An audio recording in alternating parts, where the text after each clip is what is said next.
Salam saudara sekalian yang diberkati Tuhan dimanapun berada. Jumpa lagi hari ini dengan saya Elia Tony.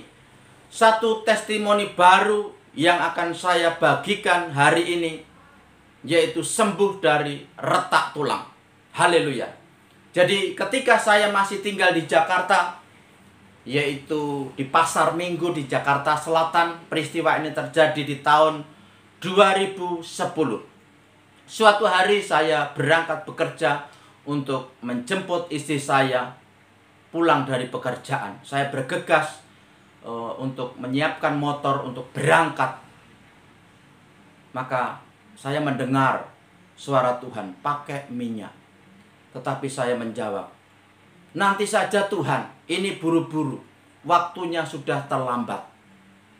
Ketika saya nyampe di Jalan Raya Glodok, tepatnya di seberang gedung Linde Teves, saya jatuh, saudara. Jadi di situ saya disenggol orang yang naik motor berboncengan, dan saya jatuh. Kaki saya membentur aspal, dan saya pegang lutut saya. Ya Tuhan, kena lutut saya. Saya tidak bisa berdiri.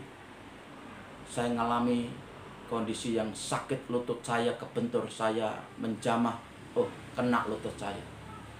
Tetapi terus saya ditolong orang, saya dibopong orang, saya tidak bisa berjalan, saya tidak bisa berdiri, dan akhirnya saya pulang ke Pasar Minggu. Saya tidak langsung ke rumah sakit, saudara. Jadi di situ saya langsung pulang ke rumah kontrakan, saya berdoa, saya berjamuan, saya pengurapan, saya berdoa sama Tuhan. Tuhan, kenapa aku celaka Tuhan? Kenapa aku jatuh? Apa salahku?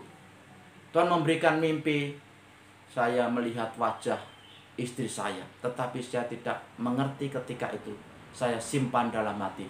Tetapi Tuhan memberikan hikmat bahwa saya harus ke rumah sakit untuk diperiksa. Maka besoknya saya pergi di rumah sakit siaga di Pasar Minggu. Saya diperiksa dokter mengambil darah. Ternyata ada pendarahan di lutut saya. Tetapi yang luar biasa, saudara, biasanya itu orang yang jatuh celaka mengalami suatu luka-luka seperti saya itu biasanya malamnya langsung fever, demam. Tetapi ketika itu saya berjamuan, saya minta Tuhan pulihkan, saya tidak mengalami fever, demam. Itu tanda yang pertama. Terus ketika diperiksa dokter, saya difoto ronsen dan sebagainya, dan diperlihatkan di situ ternyata lutut saya, tempurung lutut saya sebelah kanan mengalami retak sekitar 15-20 cm. Itu yang membuat saya mengalami rasa sakit yang luar biasa. Itu rasa yang mencengkram, linu nyeri luar biasa. Dan saya akhirnya yaitu menjalani perawatan. Istri dan saudara mengambil keputusan untuk di-gift sesuai dengan anjuran dokter untuk memperoleh perawatan maksimal supaya yaitu tidak terjadi pendarahan. Jadi kaki saya di-gift. Terus saya tinggal di Serpong untuk memperoleh perawatan di sana. Karena istri saya bekerja, tidak ada yang membantu dalam perawatan saya. Saya tinggal di Serpong sementara waktu di tempat saudara saya. Di situ saya bertanya lagi kepada Tuhan, Tuhan, kenapa aku jatuh? Kenapa aku celaka? Apa salahku? Tuhan kasih mimpi lagi. Diperlihatkan wajah istri saya. Saya bertanya, Mami koreksi, apa ada salah dengan Mami? Kok Papi mimpi melihat wajah Mami? Istri saya tidak menjawab, dan itu saya simpan. Tetapi di titik itu, ketika pertama kali kita datang ke rumah sakit, dokter memvonis saya, ini harus di-gift selama 3 bulan, baru dilepas, baru Bapak boleh belajar berjalan. Ini retaknya tulang tempurung, ini serius. Jadi vonis dokter saya 3 bulan baru dibuka itu gift, baru belajar berjalan. Titik awal saya di situ supaya saya tidak bersandar kepada perawatan dokter dan sebagainya, saya sengaja membeli krek itu sebelah, saudara. Jadi sebelah kanan saja.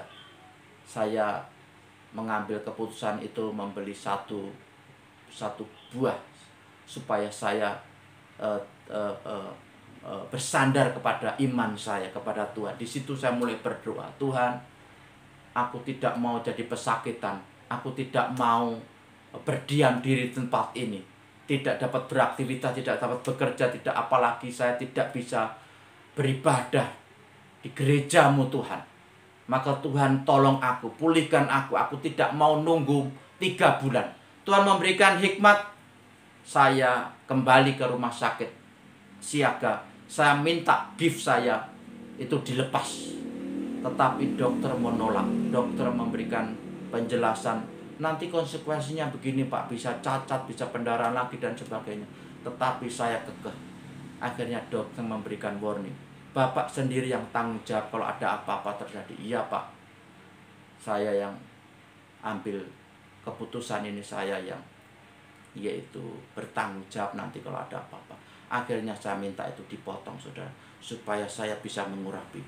Tepatnya di minggu ketiga, saya sudah tidak sabar. Tuhan, aku mau pulihkan, aku mau dipulihkan, aku mau disembuhkan.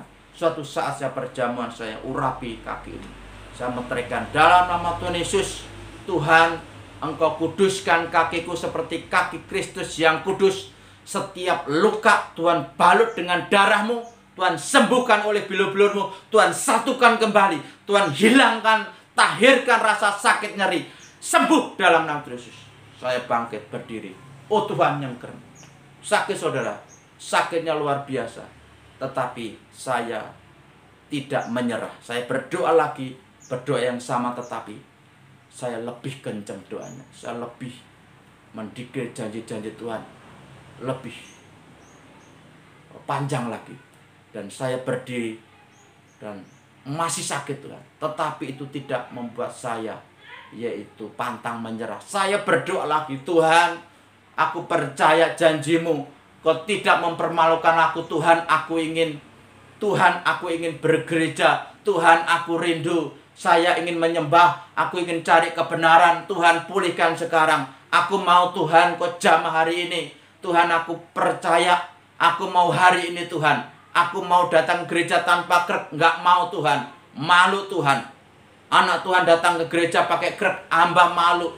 Tuhan, sembuhkan hamba ke gereja tanpa krek. Berarti kalau hamba ke gereja tanpa krek, tanpa penyangga, berarti hamba berjili. Hamba berjalan sendiri di atas. Berarti Tuhan sembuhkan. Yang ketiga kali saya bangkit. Wah, sakit lagi saudara. Saya nggak bisa tahan saya. Tetapi yang terakhir, saya pelankan saudara. Tuhan, aku percaya. Tuhan sayang aku. Tuhan sembuhkan aku Tuhan. Aku percaya janji-Mu ya dan amin. Aku percaya Kau tidak mempermalukan. Tetapi saya mulai bicara lirih-lirih, tetapi sepenuh hati. Saya membayangkan janji Tuhan. Saya membayangkan setiap perbuatan Tuhan yang ajaib dalam hidup saya, yang pernah saya alami. Dan tiba-tiba saya berdiri saudara. Saya mendengar suara, lempar tongkat-Mu. Saya lempar tongkat itu dan sakit yang mencengkram itu lepas, lenyap seketika saudara. Itulah mujizat. Seketika iman itu dimeteraikan melalui karya Roh Kudus, maka mujizat terjadi. Itu luar biasa saudara. Itu yang membuat saya nangis. Oh, terima kasih Tuhan. Terima kasih yes Tuhan. Terima kasih. Terima kasih Tuhan, Kau mengasihiku. Terima kasih Tuhan. Saya mengucap syukur saudara, luar biasa. Saya bisa ke gereja. Itu membutuhkan waktu sekitar 3 minggu lebih. Ya mungkin sekitar 24-25 hari. Lebih cepat daripada vonis dokter harus 3 bulan. Maka saya mengucap syukur Tuhan. Saya mengucap syukur. Teori manusia dokter mungkin bisa memvonis atau memprediksi seberapa lama orang harus mengalami pemulihan, tetapi kita mengandalkan yaitu Tuhan. Kita harus mempunyai iman, yaitu bahwa Tuhan turut bekerja mendatangkan sesuatu, mendatangkan kebaikan bagi setiap kita yang mengasihi Tuhan, bagi setiap orang yang mengasihi Tuhan. Tuhan mempersingkat proses kesembuhan pemulihan saya. Dan disitulah saya mengalami pengalaman yang kesekian bersama Tuhan. Saya mengucap syukur, jadi gairah saya untuk bergereja ini selalu berkobar-kobar, berapi-api. Sebab saya ingin mengucap syukur, saya ingin memuji, menyembah Tuhan. Sebab Allah baik dalam hidup saya. Itu kesaksian saya, saudara. Jadi pelajaran di balik testimoni saya, yang pertama adalah, terkadang setiap kita yang telah mengalami pertobatan sejati, Tuhan itu selalu memberikan peringatan, warning. Ketika di depan sana ada bahaya, ada sesuatu yang tidak baik di depan kita, Tuhan memberikan warning. Dan Tuhan di saat-saat urgen itu, dia berbicara audible. Ini perkara ini menjadi pengalaman saya. Ketika kita mengalami suatu peringatan, Tuhan akan berbicara secara audible. Itu waktu-waktu urgen. Seperti hanya Tuhan mungkin sudah tahu di depan sana akan ada celaka. Tuhan memberikan warning kepada saya. Tetapi saya tidak mendengar peringatan Tuhan. Jadi Amsal 22 ayat 3 mengatakan, kalau orang bijak melihat malapetaka, tetapi orang yang tidak berpengalaman berjalan terus lalu kena celaka. Artinya saya tidak dengar-dengaran. Saya tidak bersandar kepada pengalaman saya bahwa Tuhan selalu berbicara. Saya menghiraukan peringatan Tuhan. Saya mengandalkan pengertian sendiri. Nanti saya menyangkal peringatan, saya tidak menghiraukan sehingga terjadi celaka. Itu pelajaran yang pertama. Pelajaran yang kedua, bahwa kita yang hidup di dalam kekudusan kebenaran, kita harus benar-benar selalu memelihara kehidupan yang berkenan, saudara. Jadi di dalam kehidupan kita harus menjaga kekudusan. Jadi Tuhan mengajarkan kepada kita untuk selalu menjaga kekudusan, khususnya kekudusan lidah, mulut. Jadi ketika saya berdialog kepada istri saya, bahwa ketika saya sembuh itu saya bertanya lagi, Tuhan, saya kok jatuh celaka? Rancangan Tuhan bukan kecelakaan, tetapi damai sejahtera. Tetapi kalau saya mengalami celaka, Tuhan, apa yang salah? Saya tidak bersalah. Diberikan mimpi yang ketiga, Tuhan. Saudara, diberikan mimpi yang ketiga melihat wajah istri. Maka istri saya tanya. Akhirnya di situ tersingkap bahwa istri saya sebelum saya jatuh, hari sebelum saya jatuh itu paginya saya mengantar. Dan menurut dia saya naik motor kebut-kebutan, tetapi menurut saya tidak. Kan biasa laki-laki kan naik motor biasa. Menurut saya biasa, nggak kebut-kebutan, tapi menurut istri saya kebut. Dia berkata, Tuhan tegur suami saya biar nggak kebut-kebutan. Lah, perkataan itulah tidak dapat menjaga kekudusan. Tuhan mengajarkan setiap kita yang mempunyai komitmen dengan Tuhan untuk memelihara hidup dalam pertobatan kekudusan, kita benar-benar harus menjaga kekudusan lidah kita. Jadi Mazmur 34 ayat 15, jagalah lidahmu terhadap yang jahat dan bibirmu dari ucapan yang menipu. Amsal 18:21 juga menyebutkan hidup dan mati dikuasai lidah. Siapa suka menggemakannya akan memakan buahnya. Jadi Tuhan mengajarkan tentang kekudusan lidah. Kalau kita sudah bertobat, sudah diurapi, jaga lidah kita. Karena perkataan ini bisa mendatangkan ikatan kutuk, saudara. Jadi hati-hati ketika kita telah percaya kepada Tuhan, lahir baru, mengalami pertobatan sejati lahir baru. Tuhan sudah mengurapi kita. jaga mulut kita dari kenajisan, dari perkataan-perkataan kutuk, perkataan-perkataan sumpah serapah, perkataan sia-sia, perkataan-perkataan hujatan dan sebagainya. Kita harus mengekang lidah kita. Lidah tidak bertulang, tetapi kita harus kontrol, kendalikan, supaya mulut ini tidak mendatangkan ikatan-ikatan kutuk. Dan itu pelajarannya kedua. Saya mengalami pencobaan itu karena perkataan istri saya. Dan sebenarnya Tuhan memberikan warning, tetapi saya mengindah, saya tidak menghiraukan. Maka saya mengalami celaka. Itu pelajaran yang kedua. Pelajaran yang ketiga, Tuhan mengajarkan kepada saya bahwa suami istri itu adalah satu yang sudah disatukan di dalam, yaitu perjanjian yang kudus. Suami istri sudah disatukan di dalam satu tali perjanjian yang kudus menjadi satu, dua menjadi satu, satu terdiri dari dua.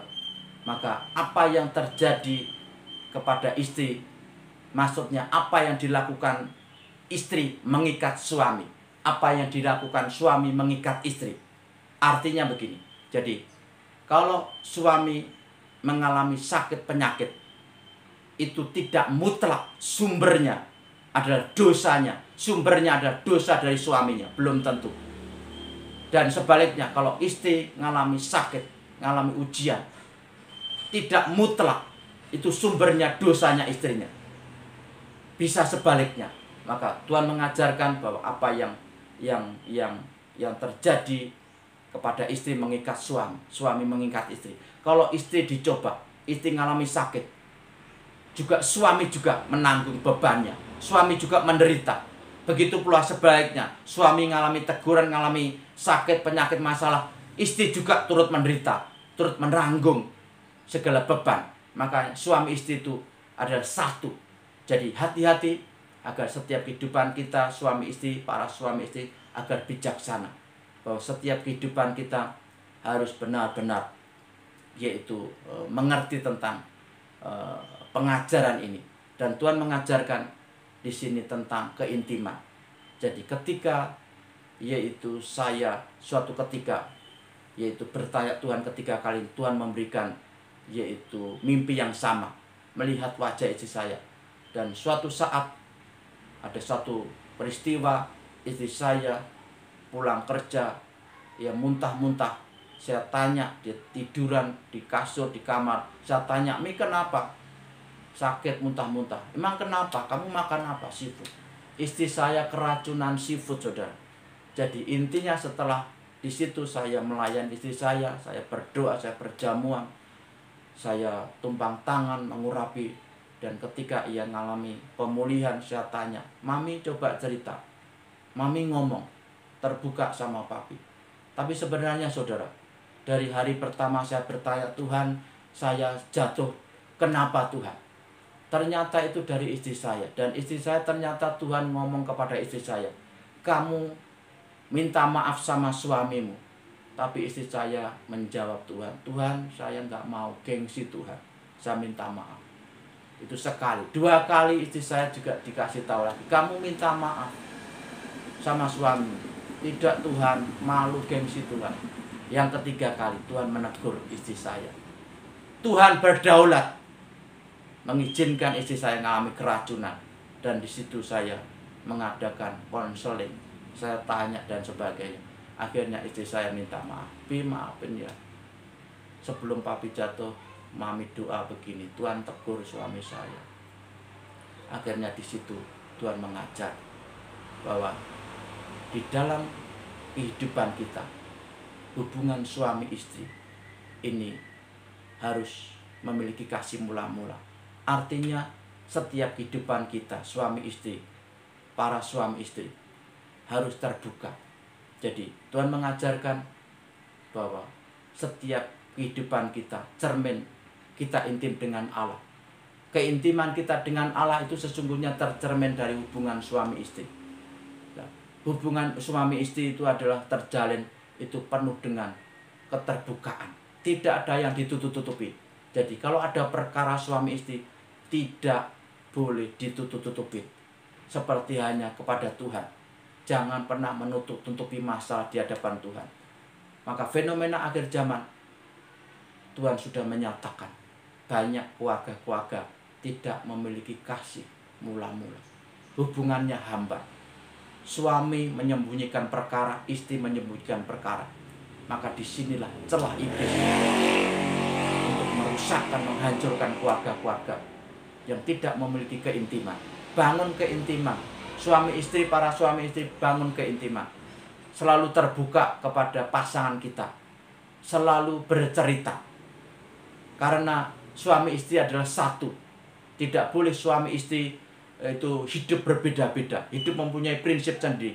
Hidup penuh ego sendiri. No. Suami istri sudah dipersatukan. Masing-masing harus menanggalkan egonya.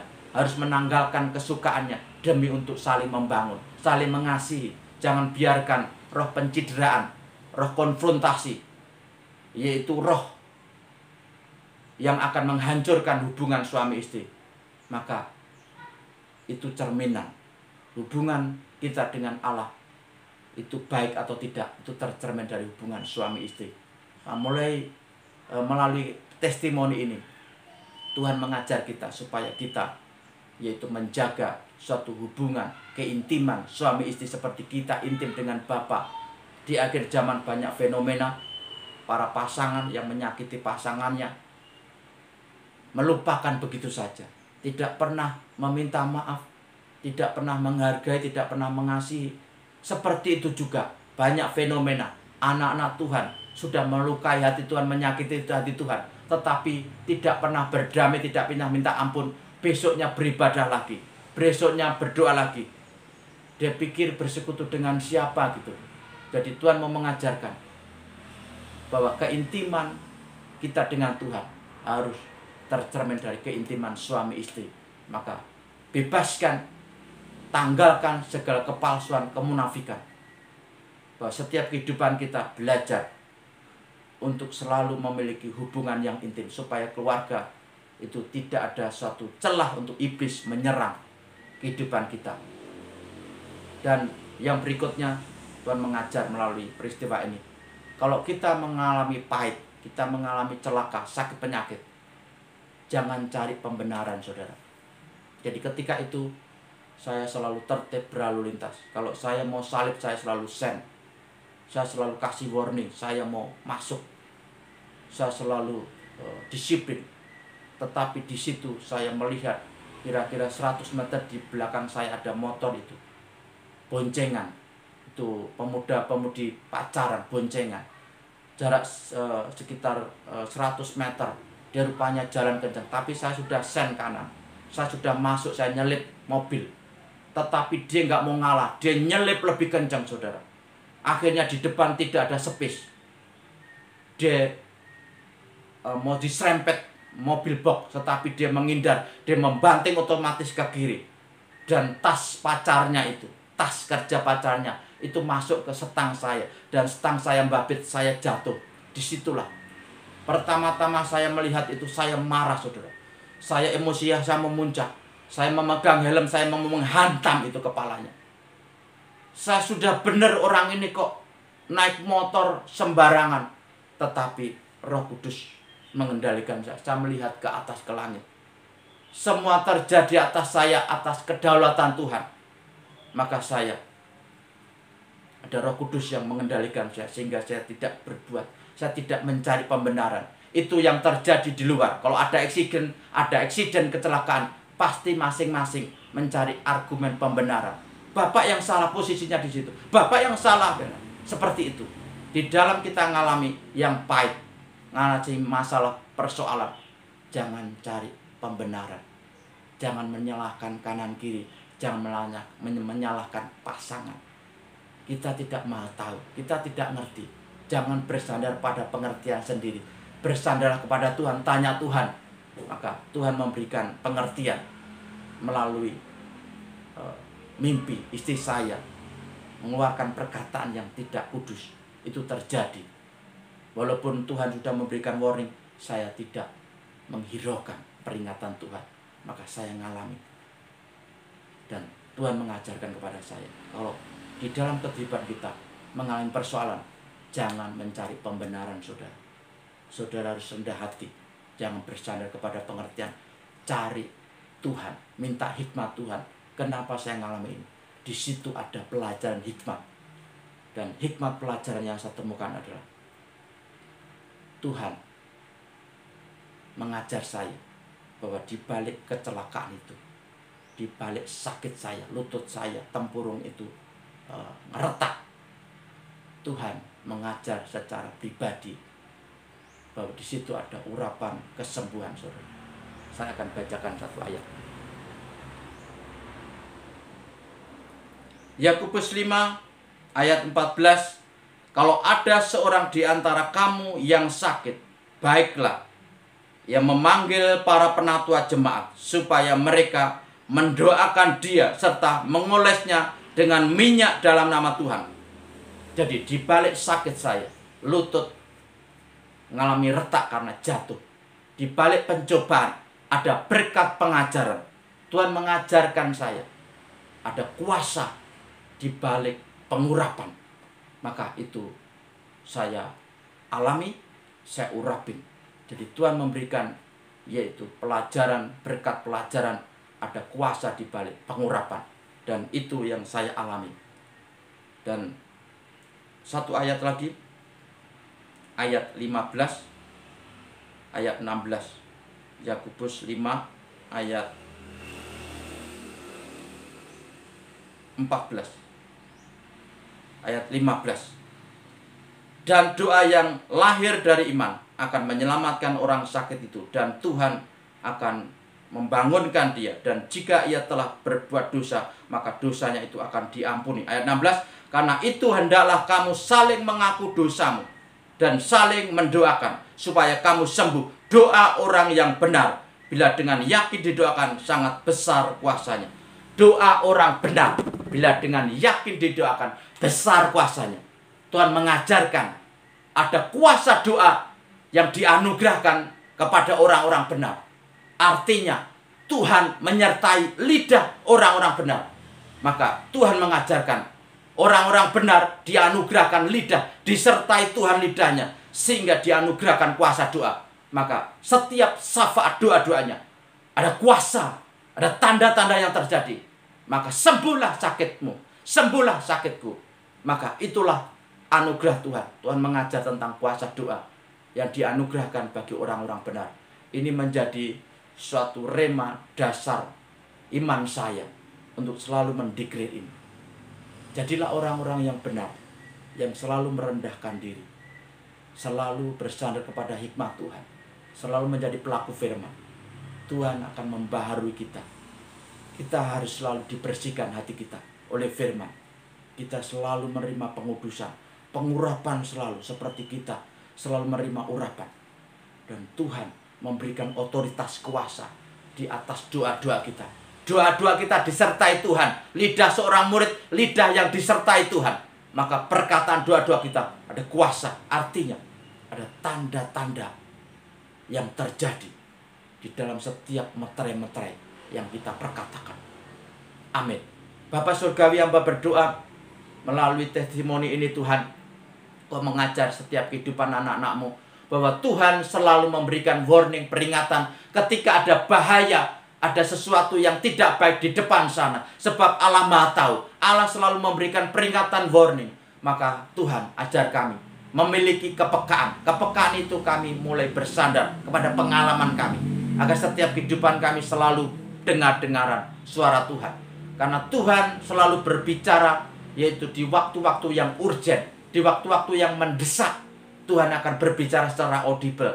Tetapi secara umum Tuhan selalu berbicara melalui mimpi kepada anak-anak-Mu. Biar anak-anak-Mu mengerti kehendak-Mu. Tuhan, hamba berdoa, berkati kami Tuhan, melalui testimoni hamba. Testimoni ini mengimpartasi setiap orang yang melihat, agar mereka mengalami juga kuasa kesembuhan. Tuhan anugerahkan lidah yang ditaruh kuasa Tuhan. Tuhan memberkati lidah mulut mereka, agar lidah mulut mereka disertai Tuhan. Tuhan menganugerahkan kuasa doa di dalam lidah mulutnya, sehingga perkataannya ada otoritas, ada kuasa yang dari Tuhan. untuk mematahkan segala kutuk, untuk mengucap berkat, mengucap kesembuhan, pemulihan di dalam nama Tuhan Yesus. Tuhan memberkati mereka agar doa-doa syafaat mereka itu diberkati. Tuhan ada kuasa doa. Tuhan memberkati, Tuhan menganugerahkan bagi orang-orang benar. Maka Tuhan berkati di dalam setiap kehidupan kami harus selalu bersandar kepada yaitu pimpinan Roh Kudus. Tuhan hamba berdoa melalui testimoni ini Tuhan, Kau memberkati setiap orang yang mendengar, yang melihat tayangan ini. Tuhan berkati mereka di dalam segala perkara. Jika mengalami kepahitan, mengalami sesuatu yang tidak baik, mengalami sesuatu celaka, sakit, penyakit, Tuhan, Engkau pimpin mereka agar mereka tidak cari pembenaran, tetapi merendahkan diri untuk meminta hikmat Tuhan. Apa yang terjadi, untuk bertanya jawab dengan Tuhan, karena Tuhan mempunyai tujuan, maksud di balik peristiwa. Maka kami percaya Kau akan membawa berkat, Kau akan menyatakan berkat di balik persoalan sakit, penyakit, masalah mereka. Dan Tuhan hamba berdoa, berkati mereka Tuhan. Kau memberikan yaitu hati yang senantiasa memiliki iman, pengharapan di dalam Kristus. Tuhan berkati mereka semua di dalam segala kesehariannya, selalu membangun kedekatan, keintiman, agar mereka semua dianugerahkan untuk memiliki pendengaran, mendengar suatu peringatan dari Tuhan. Dan setiap kehidupan mereka yaitu selalu ada di dalam lingkaran perlindungan Tuhan. Tuhan menjaga, menyertai mereka di dalam setiap janda, dijauhkan dari celaka bahaya, dijauhkan dari roh maut. Tuhan memberikan kemuliaan, Tuhan membungkus dengan darah-Mu, memberikan perisai. Tuhan berkati mereka dalam nama Tuhan Yesus. Haleluya, amin. Terima kasih saudara sudah melihat yaitu testimoni ini. Tuhan Yesus memberkati saudara. Haleluya.